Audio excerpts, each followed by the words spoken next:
اچھا، ایک جو بہت ہی امپورٹنٹ بات تھی جو مجھے شروع میں پوچھنی چاہیے تھی لیکن میں نے کہا یہ بھی ہوتا کیوں ہے کینسر، ہم کیا احتیاطی تدابیر کریں کہ ہمیں کینسر نہ ہو کھانے پینے میں یا کسی بھی حوالے سے. تو سگریٹ کا کتنا دخل ہے اور یعنی کون سی احتیاطی تدابیر ہیں جن کو اختیار کر کے ہم بچ سکتے ہیں؟ کچھ تو نون فیکٹرز ہیں یعنی جن کے بارے میں علم موجود ہے جی ٹھیک ہے، اور کچھ کے بارے میں آہستہ آہستہ علم پیدا ہو رہا ہے. تو مثال کے طور پہ جو سگریٹ ہے یہ تقریباً 30-40 سال لگے تحقیق کو یہ ثابت کرنے کے لیے کہ سگریٹ سے واقعی کینسر ہوتا ہے. ٹھیک ہے، پہلے یہ فیشن تھا دنیا بھر میں، سگریٹ لوگ پیتے تھے. اب جس چیز سے اچھا، مجھے کسی نے لندن کے ڈاکٹروں کے نا پرانے آرٹیکل دکھائے جو شاید 80-90 سال پہلے، اس میں سگریٹ کے فضائل ڈاکٹروں نے لکھے ہوتے. جی بالکل، سگریٹ پینا یہ تھروٹ انفیکشن کے لیے اور وغیرہ وغیرہ. وہ ریسرچ پھر چینج ہوئی ہے. ریسرچ چینج ہوئی جیسے جیسے تحقیق بڑھی تو معلوم ہوا کہ اس سے تو کینسر ہوتا ہے، دل کے امراض ہوتے ہیں اور بھی مسائل ہوتے ہیں. لیکن اسی طریقے سے جو اب آج کل جو سب سے اہم چیزیں سمجھی جاتی ہیں کینسر کی ڈیولپمنٹ میں وہ ہے اوور ویٹ ہونا اور وزن زیادہ ہونا اور ایکسرسائز نہ کرنا. یہ دو چیزیں بہت اہم سمجھی جاتی ہیں اور ان کی طرف میں بعد میں آتا ہوں. پہلے آپ کھانے پینے سے متعلق بتائیں، کون سی چیزیں ایسی ہیں جن کے کھانے سے کینسر کا چانس زیادہ ہے؟ جی، کھانے کے اندر ایک تو مخصوص ہمارے شہر کا خاصا ہے وہ پان گٹکا چھالیا سگریٹ، بالکل یہ سب چیزیں کینسر کا ذریعہ ہیں. بالکل، اور منہ کے کینسر کا خاص طور پہ.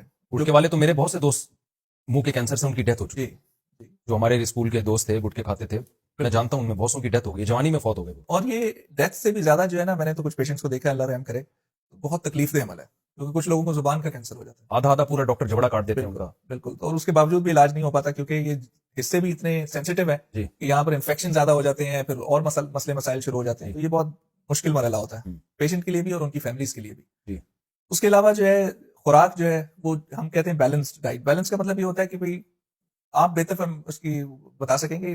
میرے تجربے میں تو جو سنت کا طریقہ ہے، جیسے مجھے بھی کچھ عرصہ پہلے کچھ سال پہلے یہ سن کے تعجب ہوا تھا کہ جیسے ہندو بالکل گوشت نہیں کھاتے، ٹھیک ہے، گائے کا گوشت بالکل پسند نہیں کرتے.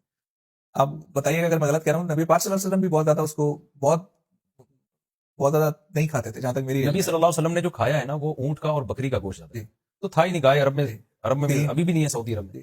تو لیکن منع بھی نہیں کیا، کوئی ایسا حلال ہے. جی بالکل، میرا مقصد یہ ہے کہ بیلنسڈ. گائے کا گوشت سے آپ سمجھتے ہیں کہ امکان زیادہ ہے. جو بھی جس چیز کی بھی زیادتی ہو جاتی ہے اس سے ہوتا یہ ہے کہ مختلف آرگنز کے اندر جو ہے پرابلم شروع ہو جاتی ہے. مثال کے طور پہ اگر آپ بہت زیادہ گوشت کھا رہے ہیں اور ساتھ میں سبزی اور پھل نہیں کھا رہے ہیں تو اس کو کہتے ہیں لو فائبر ڈائٹ. اس سے ہوتا یہ ہے کہ قبض ہو جاتا ہے. قبض ہونے سے پھر انسان کی جو آنت ہے اس کا جو نارمل عمل ہے وہ خراب ہوتا رہتا ہے. پھر یہ پروسیس بڑھتے بڑھتے ہم کہتے ہیں انفلیمیشن، سوزش شروع ہو جاتی ہے.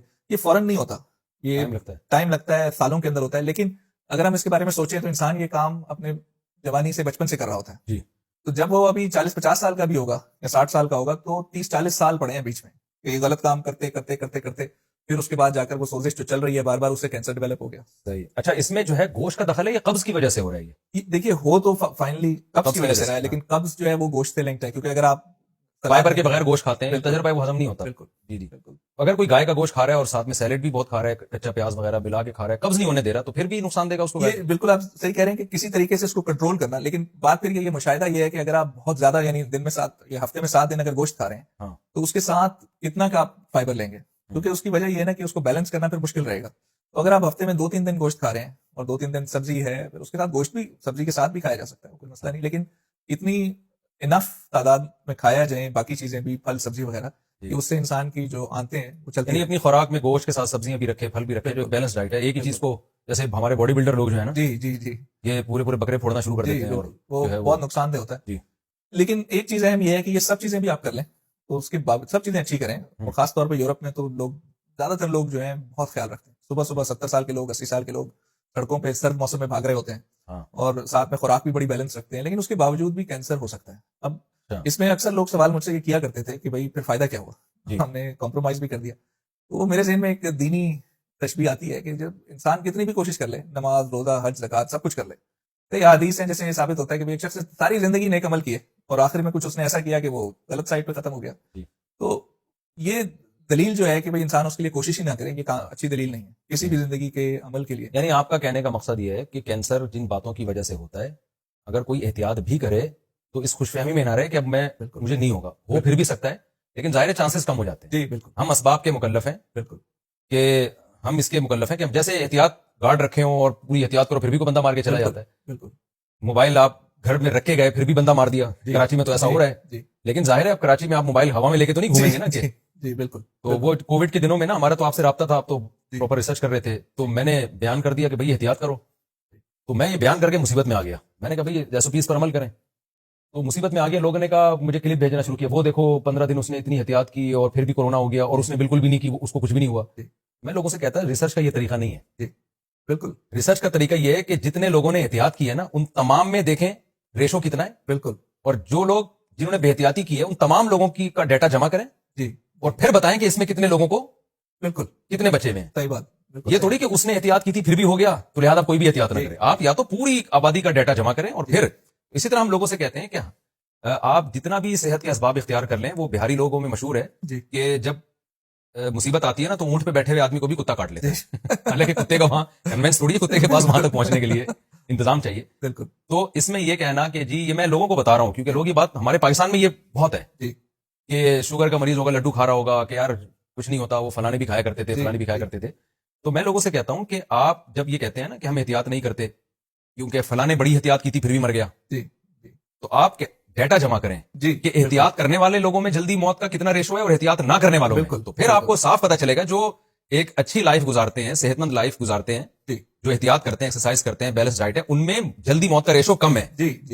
اور جو بے ڈھنگی زندگی گزارتے ہیں ان میں جلدی موت کا ریشو زیادہ ہے. بالکل. میں ایسے لوگوں کو بھی جانتا ہوں کہ پان گٹکے بھی چل رہے ہیں پھر بھی 80 سال کے ہیں. بس لیکن ایسے کم لوگ ہیں نا.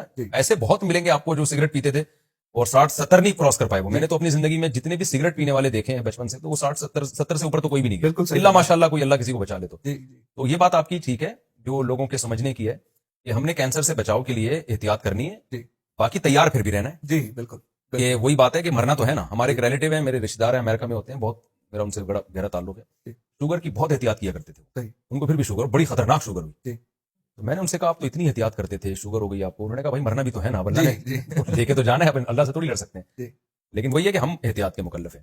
تو آپ کا بحث کا خلاصہ یہ نکلا کہ جتنے یہ پان گٹکے تمباکو سگریٹ یہ تو ایک بہت اسٹرانگ ذریعہ ہے کینسر کا. اس کے تو ہم بھی مشاہدہ کر رہے ہیں, میں نے بہت لوگوں گٹکے والوں کو تو بہت کوئی دیکھا ہے. اور دوسرا وزن کا بڑھنا. وزن بڑھنے سے بھی کینسر کے چانسز بہت زیادہ بڑھ جاتے ہیں. بالکل. بلکہ میں نے آپ سے ایک دفعہ فون پہ بات چیت کے دوران یہ بات سنی تھی کہ سگریٹ پینے سے کینسر کا خطرہ اتنا زیادہ نہیں ہے جتنا وزن بڑھنے سے. بالکل صحیح بات ہے یہ. اور وزن سب سے زیادہ بڑھتا ہے چینی سے, میٹھے سے. آپ ہی کی ورڈنگ ہے کہ اس سے پتا چلتا ہے کہ 40 سال کے بعد چونکہ میٹھا کھانے سے وزن بڑھنے کا ریشو زیادہ ہے نا, 40 سال سے پہلے میرا خیال ہے اتنا نہیں بڑھتا. تو 40 سال کے بعد میٹھا کھانا, زیادہ میٹھا کھانا, یہ سگریٹ پینے سے زیادہ نقصان دہ. بالکل ایسا ہی ہے. اور لوگ سگریٹ کو تو سمجھ رہے ہیں, لڈو اور رسگلوں کو نہیں سمجھ رہے. یہ ایک بہت انپورٹنٹ بات ہے, لوگ اس کی کریکشن کر لیں کہ 40 سال کے بعد اگر آپ میٹھا زیادہ کھا رہے ہیں جس کی وجہ سے آپ کا وزن بڑھ رہا ہے, جی بالکل, تو یہ سگریٹ پینے سے بھی زیادہ ڈینجرس ہے. بالکل ایسے ہی ہے, کیونکہ سگریٹ پینے سے دیکھیں کچھ خاص کینسر ہیں جن کا رسک بڑھتا ہے. ٹھیک ہے, منہ کا کینسر ہے, ویسے ہر چیز سے ویک ایک ہم کہتے ہیں جیسے ضعیف اور مستند کا وہ ہے کانسیپٹ, اسی طرح سے الحمدللہ ہم نے سارے کانسیپٹ سائنس میں دین سے ہی لیے ہیں. تو اسی طرح سائنس میں بھی کچھ چیزوں کی ویک ایسوسیشن ہے, کچھ کی اسٹرانگ ایسوسیشن ہے. تو جیسے سگریٹ سے یہ بات تو بہت کلیئر ہے کہ جن لوگوں کو پھیپھڑوں کا کینسر ہوتا ہے, لنگ کینسر, وہ تو بہت اسٹرانگ ایسوسیشن ہے. اتنی ہے کہ مطلب 40% رسک زیادہ ہے. سگریٹ سے البتہ جو آنت کا کینسر ہے اس کا کتنا رسک ہے, بہت کم ہے. اسی طریقے سے سگریٹ سے آپ کہیں کہ اسکن کے کینسر کا رسک کتنا ہے, تو بہت کم ہے. ٹھیک ہے, تو البتہ وزن بڑھنے کا تقریباً ہر کینسر کے ساتھ بہت اسٹرانگ ہے, یعنی ہر قسم کا کینسر ہو سکتا ہے اگر وزن بڑھ رہا ہے. بالکل. تو وزن سے کیا مراد ہے؟ میری دادی ماشاءاللہ بہت بھاری جسم کی تھی, لیکن وہ کہہ رہی ہم تو بچپن سے ہی ایسے ہی ہیں. تو وزن سے مراد, اچھا وہ ایج بھی ان کی بہت زیادہ تھی اور کوئی بیماری نہیں تھی ان کو, تو ہم نے بعض لوگ دیکھے ان کا ویٹ بہت زیادہ ہوتا ہے. تو ویٹ سے کیا مراد ہے؟